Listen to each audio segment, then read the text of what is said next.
Hey, this is Amanda Gant, real estate investor and licensed mortgage loan officer. Today I wanted to talk about the distinction between home buyer and investor and what that can mean for you.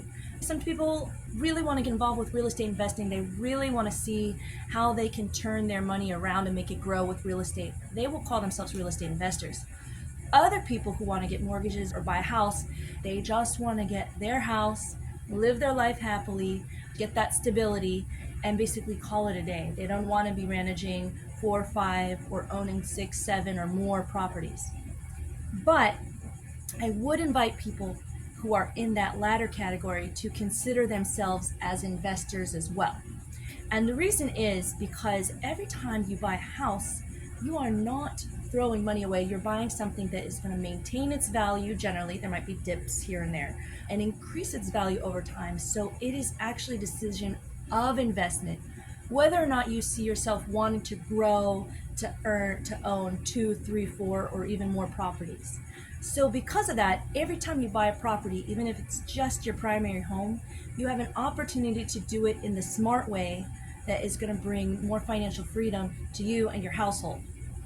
So how can even people who just want to buy a home for themselves or their family start to think like an investor so that this becomes a real opportunity to improve their wealth?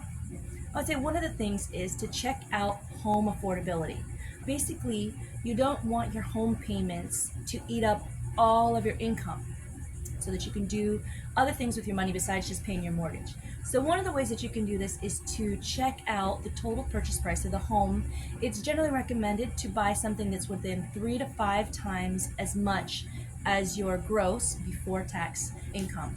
So if you're making $50,000, you might want to buy a place that is anywhere between $150,000 and $250,000. And same thing if you're making $100,000, you might want to buy something between $300,000 and $500,000. That's really going to keep that space there. If one day you decided to move on from your house, instead of selling it, you might want to keep your house and get another house. This would have you to own 2 places. But you would only basically want to do that if the money that you get from the rent would cover your mortgage costs and other associated costs.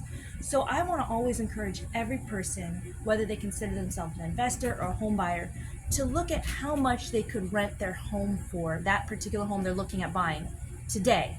So these are 2 tips I have for folks to think like investors, even if they just have on their mind buying that one house for their family.